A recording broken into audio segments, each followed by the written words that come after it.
CMR ఇప్పుడు మరింత వైభవంగా విశాలంగా మన ఉప్పల్లో గ్రాండ్ రీఓపెనింగ్ 28 మార్చ్. నమస్తే, వెల్కమ్ టు సుమన్ టీవీ. నేను విష్ణు. ప్రస్తుతంతో పాటు certified financial planner Ram Prasad garu ఉన్నారు. వారితో మాట్లాడదాం. సార్ నమస్తే. సార్ రామ్ ప్రసాద్ గారు. నమస్తే విష్ణు గారు. రామ్ ప్రసాద్ గారు, ఇవాళ ఒక సింపుల్ టాపిక్తో వచ్చాను. పెద్ద టెక్నికల్ ఆస్పెక్ట్స్ ఏమి ఉండవు అనుకుంటున్నా. అంటే మీరు అనుకోవచ్చు, ఏంటబ్బా ఎప్పుడు విష్ణు ఇరకాటంలో పెట్టే టాపిక్స్తో వస్తాడు కదా, ఇవాళ ఏంటి ఇంత సింపుల్ టాపిక్ అనుకోవచ్చు కూడా. సో ఇవాళ ప్యాసివ్ ఇన్కమ్ గురించి డిస్కస్ చేద్దాం అనుకుంటున్నా.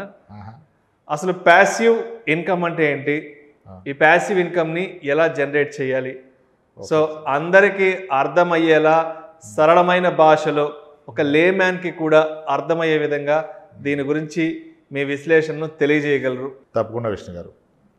మీరు అన్నట్టుగా వెరీ సింప్లిఫై చేద్దాం. ఫస్ట్ ఆఫ్ ఆల్ మనకు అర్థం అవ్వాలంటే ప్యాసివ్ ఇన్కమ్ అర్థమవుతుంది నాకే యాజ్ అ టర్మ్. అసలు ప్యాసివ్ ఇన్కమ్కి తెలుగులో మీ ఎలా పలకాలి దాన్ని? What is passive income in Telugu? మీకు ఏమైనా ఐడియా ఉందా?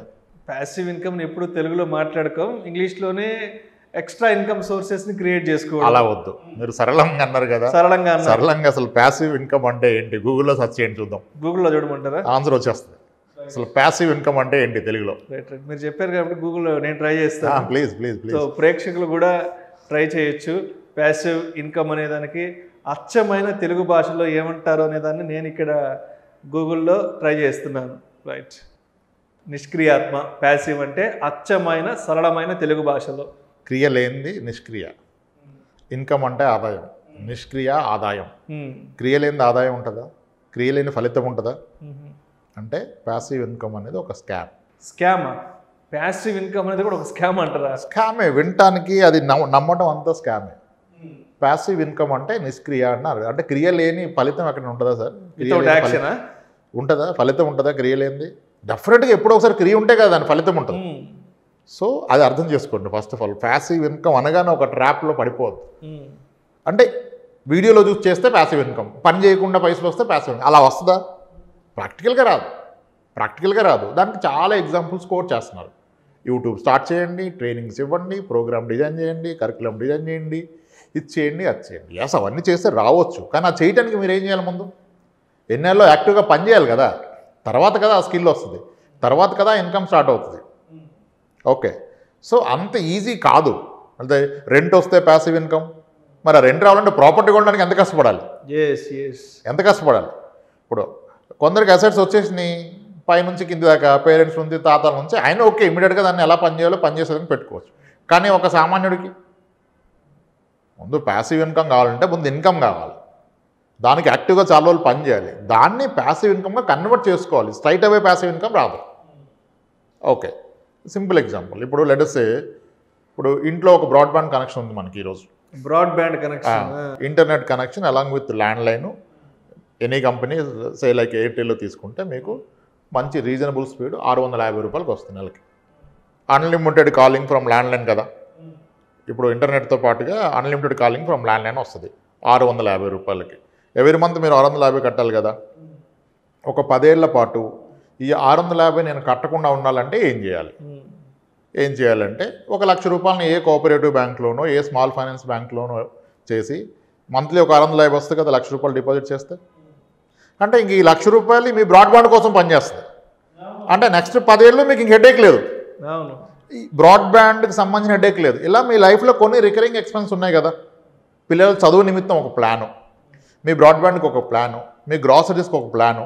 ఇలా చేసుకుంటే అవన్నీ ప్యాసివ్ ఇన్కమ్ కింద కన్వర్ట్ అవుతాయి. కానీ ప్యాసివ్ ఇన్కమ్ కూడా లైఫ్ ఎన్నో జనరేషన్స్ ఏ ఉండదు. అవునులే, ఎక్కువ రోజులు ఏది కూడా వర్కౌట్ కాదు, కొద్ది రోజులు అట్లీస్ట్. అందుకే ఒక లిమిటెడ్ మనకు ఒక అండర్స్టాండింగ్. ఒక 10 years అయితే ఈ స్మాల్ ఫైనాన్స్ బ్యాంక్ కూడా అగ్రీ చేశాడు, 8% ఇస్తాడు ఇయర్లీ. దాన్ని మంత్లీ తీసుకుంటా, నాకు ఇంత మొత్తం వస్తుంది. ఈ మొత్తాన్ని తీసుకెళ్ళి నేను నా బ్రాడ్బ్యాండ్ బిల్ ఇది కట్టేస్తుందిగా. సింపుల్. ఒకటి అయిపోయింది మీ లైఫ్. అది చాలా సాటిస్ఫై. ఇప్పుడు మీకు ఖర్చు 1,00,000, కానీ మీకు వచ్చే ఆనందం 10 లక్షలు. ఒక ఫీలింగ్, అరే ఈ బ్రాడ్బ్యాండ్ నేను కట్టాను, ఇది నాకు నెక్స్ట్ 10 years ఫ్రీ. ఫ్రీ అంటే ఫ్రీగా ఏం రాలే, దాని గురించి నేను ఒక అరేంజ్మెంట్ చేశాను. ఇది ప్యాసివ్ ఇన్కమ్. ఇలా లైఫ్లో ఒక్కొక్క ఖర్చుల నిమిత్తం ఒక్కొక్క ఆదాయాన్ని ఏర్పాటు చేసుకోవడమే ప్యాసివ్ ఇన్కమ్. ఎవరి స్థాయిలో వాళ్ళకున్న నాలెడ్జ్, వాళ్ళకున్న రిసోర్సెస్ని బట్టి ఏర్పాటు చేసుకోవాలి. ఇది attaching your asset to work for you is passive. You are not working but your asset అది ఇంతకుముందు మీరు పని చేయడం వల్ల ఏర్పడిందే, ఉట్టిదానికి రాదు కదా. అది ప్యాసివ్ ఇన్కమ్. కాబట్టి ప్యాసివ్ ఇన్కమ్ గొప్పదా అంటే ఎలా గొప్పదవుద్ది? పూర్తిగా పని చేయకుండా రాదు కదా. అవునవును. ఎస్, అలా ప్యాసివ్ ఇన్కమ్ క్రియేట్ చేసుకోవాలి. ఒక్కొక్కరు ఐడెంటిఫై చేసుకోండి. లైఫ్లో ఒక అచీవ్మెంట్ అయిపోతుంది. అది ఒక హ్యాపీ లివింగ్ ఇస్తుంది, ఒక ధైర్యాన్ని ఇస్తుంది. న్యూస్ పేపర్కి ఒకటి, బ్రాడ్బ్యాండ్ బిల్కి ఒకటి, గ్రాసరీస్కి ఒకటి. ఇప్పుడు అవి కూడా చాలా వచ్చినాయి. ఆర్గానిక్ ఫార్మింగ్ అని, మీరు ఎకరం పొలం ఉంటే గ్రాసరీ కార్డు ఇస్తా అని అలా వచ్చేసినాయి. చూసుకోండి, వాల్యుయేట్ చేసుకోండి. If it is genuine enough you go for it. ఒక ఆనందం. అలా ప్యాసివ్ ఇన్కమ్ క్రియేట్ చేసుకోవాలి సార్. సో అయితే రామ్ ప్రసాద్ గారు, అంటే మీరు కూడా ఎప్పుడైనా ఈ ప్యాసివ్ ఇన్కమ్ సోర్సెస్ని ట్రై చేశారా? అంటే ఇప్పుడు కానీ మీ కెరీర్ని మొదలుపెట్టిన ఇనీషియల్ డేస్లో కానీ మీరేమైనా ఈ నిష్క్రియాత్మక ఆదాయాన్ని తెలుగులో నిష్క్రియాత్మక ఆదాయాన్ని మీరు కూడా ఎప్పుడైనా సృష్టించారా? అంటే చేస్తూనే ఉంటాం సార్ అన్నీ, ఏదో ఒకటి. అంటే ప్యాసివ్ అంటే ఇక్కడ ఆదాయం కాదు, ఒక ఖర్చుకంటూ ఒక సపరేట్ది సెటప్ చేసుకోవటం. ఓకే, సో అలా అంటే మేబీ ఇప్పుడు నా వెహికల్ మీకు తెలుసు కదా, నా కారు అది నెక్సాన్ ఈవీ కదా, Tata Nexon electric vehicle. First of all electric తీసుకుంటే ఫ్యూల్ ప్రైస్ తగ్గుద్ది అనుకున్నాం. అవునవును, ఎక్కువ లాంగ్ రన్ ట్రావెల్ ఎక్కువ చేయొచ్చు, తక్కువ ఖర్చు అవుతుంది కదా. అయితే మరి అప్పుడు ఫ్యూయల్ కాస్ట్ తగ్గిన ఎలక్ట్రిసిటీ కాస్ట్ ఉంది కదా, అది కూడా తగ్గించడం కొరకు నేను ఇప్పుడు ఒక 3 kVA సోలార్ ఇన్స్టాల్ చేసుకున్నాను ఇంట్లో. సోలార్ మరి దానికి కూడా ఖర్చు పెట్టాలి కదా సోలార్కి. ఎస్, అది కదా లెక్క. ఇప్పుడు అది ఫ్రీగా రాదు కదా. 1,34,000 పెడితే 3 kVA సోలార్ నాకు ఇన్స్టాల్ చేశారు. దానివలన నా electricity bill including my car recharge and ఇంట్లో కంప్లీట్ కన్జంప్షన్ ₹263 మాత్రమే బిల్ వస్తుంది. ఒకప్పుడు 2,800 వచ్చేది బిల్. ఇప్పుడు అది 260 రూపాయలు మినిమం బిల్ వస్తుంది అనమాట. యాక్చువల్గా మనమే ఎక్కువ ప్రొడ్యూస్ చేస్తున్నాం. దిస్ ఇస్ నెట్ మీటర్ అంటారు. మనం ప్రొడ్యూస్ చేసిన గ్రిడ్కి వెళ్ళిపోతుంది. మనం కన్జ్యూమ్ చేసినప్పుడు మీటర్ 2 డైరెక్షనల్ బై డైరెక్షనల్ తిరుగుతుంది. నెట్ 9 యూనిట్సే ఉంటున్నాయి వీళ్ళ దగ్గర, ట్రాన్స్కో వాళ్ళ దగ్గర. కానీ మినిమం బిల్ వేస్తున్నారు 263. That feels me satisfied. అంతే కదా. నా ₹3,000 నెలకి రాబోయే బిల్ని నేను ₹260 చేసుకోగలిగాను. దానికి కానీ నేను చేసిన ఇన్వెస్ట్మెంట్ ₹1,24,000 కదా. ఇప్పుడు ఇంకా ఎలక్ట్రిసిటీ బిల్ అనేది ఎలా ఉంటుందంటే ఫీలింగ్ ఒకసారి చాలా హ్యాపీగా పే చేస్తా 263ని. ఆ బిల్ చూసుకోగానే మెసేజ్ వస్తుంది కదా, టక్ టక్ కొట్టేస్తా. ఎందుకంటే ఒక్కోసారి 2 times కొడతా, నెక్స్ట్ మంత్ కూడా కట్టేది ఉండదని. చిన్న అమౌంట్ కనుక. అంటే దీనికోసం ఆ 1,30,000 34,000 అయింది నాకు ఖర్చు పూర్తిగా, థింగ్ అంతా కలిపి. దాని కూడా కష్టపడ్డాను కదా. That made me my life easy. My car running cost 0, fuel cost 0, as well as ఇంట్లో ఎలక్ట్రిసిటీ కాస్ట్ 0. ఇప్పుడు గీజర్ కాస్ట్ ఎక్కువసేపు వేసుకున్నా పెద్దగా టెన్షన్ ఉండదు. ఎవరి మీద అరవాల్సిన అవసరం లేదు. ఎంతసేపు ఫ్యాన్ వస్తావు, లైట్ వస్తావు, ఎలాగో బిల్ అదే వస్తుంది కదా. అంటే ఒక పీస్ ఆఫ్ మైండ్, ఒక గుడ్ ఎన్విరాన్మెంట్, ఫైనాన్షియల్గా ఒక సాటిస్ఫాక్షన్. అలా ఇప్పుడు మళ్ళీ కారు కొన్నప్పుడు దాని కాస్ట్, ఫ్యూయల్ కాస్ట్ తగ్గాలంటే కొంటే దాన్ని హై ప్రైస్ కదా. ఒక పెట్రోల్ వెహికల్ కన్నా 3-4 lakhs ఎక్కువ పెట్టుకున్నాం ఎలక్ట్రిక్ వెహికల్. చాలా క్యాలిక్యులేషన్స్ ఉంటాయి. ఇది జస్ట్ అన్ ఎగ్జాంపుల్. ఇలా దేనికైనా చేయొచ్చు, ఎవరైనా చేయొచ్చు, ఎంత చిన్న మొత్తంతో అన్నా చేయొచ్చు. ఇప్పుడు మనం బ్రాడ్బ్యాండ్ కనెక్షన్ 650 అన్నాం. ఇప్పుడు DTH కనెక్షన్ ఉంటుంది కదా డిజిటల్, అదంతా 250 ఎంత ఉంటుంది.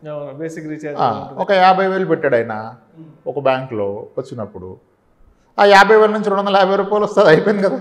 నీ లైఫ్ లాంగ్ ఫ్రీ కదా, DTH ఫ్రీ. అంతే కదా. ఫ్రీ అంటే ఫ్రీ ఏం కాదు, బట్ నీకు you feeling is like free. అరే DTH నాకు ఇబ్బంది లేదురా, అదొక ఆనందం. ఇలా ప్యాసివ్ ఇన్కమ్ పెద్ద మొత్తం లేదో చెప్తారులే కానీ మీరు అది పెట్టండి ఇది పెట్టండి అని.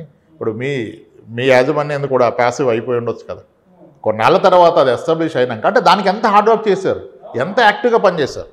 ఇప్పుడు బిగ్ బిజినెస్ మ్యాన్స్ బిజినెస్లో ఇన్వాల్వ్ అవ్వచ్చు అవ్వకపోవచ్చు. That went into auto mode, passive income generate అవుతుంది. యూట్యూబ్ వీడియోస్ క్లాసిక్ ఎగ్జాంపుల్ కదా. ప్యాసివ్ ఇన్కమ్ ఎప్పుడు ఎవరు చూసినా మనకి ఏ 10 పైసలు పాలన వస్తుంది. Yes, this is passive income. కానీ ప్యాసివ్ ఇన్కమ్ క్రియేట్ చేయడానికి ఈరోజు నేను మార్చుకుంటే అవదు. నువ్వు చేస్తున్న టైంని గొప్పగా చేసి దాంట్లో జనరేట్ చేసిన ఇన్కమ్ని ప్యాసివ్ ఇన్కమ్ ఇచ్చే విధంగా కన్వర్ట్ చేసుకోవాలంతే. ఓవర్ నైట్ ప్యాసివ్ ఇన్కమ్ అవ్వదు, ఒక వీడియో చేస్తే ప్యాసివ్ ఇన్కమ్ రాదు. That's it sir. Passive income is నిష్క్రియ ఆదాయం, విచ్ ఈజ్ నాట్ ట్రూ. క్రియ లేకుండా ఫలితం ఉంటుందా? క్రియ లేని ఫలితం ఉండదు, క్రియ లేకుండా ఆదాయం ఉండదు. ప్యాసివ్ ఇన్కమ్ కూడా మీరు ఒక స్కామ్ కింద, అంటే స్కామ్ కింద అంటే మనకు నిజం ఎక్కడ ఉంది? ప్యాసివ్ ఇన్కమ్ అంటే నిష్క్రియ ఆదాయం, తెలుగుకి వచ్చేయండి దొరికిపోతుంది. క్రియ లేని ఫలితం ఉండదు. క్రియ లేని ఫలితం ఎలా ఉంటుంది? ఉండదు. కాబట్టి అంతే కదా, క్రియ లేని ఫలితం లేనప్పుడు ప్యాసివ్ ఇన్కమ్ ఈజ్ రాంగ్. అది concept it works out, but ఆ పదం అంత కరెక్ట్ కాదని నా ఫీలింగ్ అంత. యాక్టివ్ ప్యాసివ్ ఏంటి సార్ ఇదంతా? మళ్ళీ యాక్టివ్ మళ్ళీ ప్యాసివ్. పని చేస్తే వచ్చేది యాక్టివ్, పని చేయకుండా నీ వస్తువు ఏదైనా నీ కోసం పని చేస్తే ప్యాసివ్. ముందు మరి ఆ వస్తువుని క్రియేట్ చేయక నువ్వు పని చేసావు కదా, మళ్ళీ ఇంకా అలా పని చేయింది అవుతుంది. నువ్వు పని చేస్తేనే అది క్రియేట్ అవుతుంది, పూర్తిగా పని చేయకుండా అవదు. సో అందుకని అది రాంగ్, స్కామ్, ఫ్రాడ్ ఏదో ఒకటి. ఇప్పుడు ఈ రెంటల్ ఇన్కమ్ అనేదాన్ని మనం ప్యాసివ్ అంటుంటాం. బట్ అది కొనడానికి ఆ నెలకి 10,000 15,000 రెంట్ రావడానికి మనం ఆ ఇల్లుని 40 లక్షలు పెట్టి 40 లక్షలు 50 లక్షలు పెట్టి కొంటామో, లేదంటే కన్స్ట్రక్షన్ ఏదో అక్కడ చాలా పెద్ద ఈవెంట్ జరుగుతుంది కదా, దాని కొరకు ఎంత కష్టపడ్డాడు, ఆ కష్టానికి ప్రతిఫలం కదా ఇది. అప్పుడు నిష్క్రియేట్లయితుంది. క్రియా ఇన్కమే ఇప్పటి నుంచి పని చేయకుండా ఇన్కమ్ తీసుకుంటావు అంతే. అంటే ఇప్పుడు ఆ ఇల్లు కట్టాలంటే సంవత్సరం 2 ఏళ్ళు పడుతుంది, చాలా హార్డ్ వర్క్, చాలా చెమట చిందించాలి, ఎండనక మనగా పోయి దగ్గరుండి కట్టించాలి. 2 ఏళ్ళు కష్టపడితే ఆ ఇల్లు సెటప్ రెడీ అవుతే అప్పుడు నెలకు 15,000 20,000 వస్తాయి. Simple sir, I tell you. Yes, మీరు రైట్ పాయింట్కి వచ్చారు.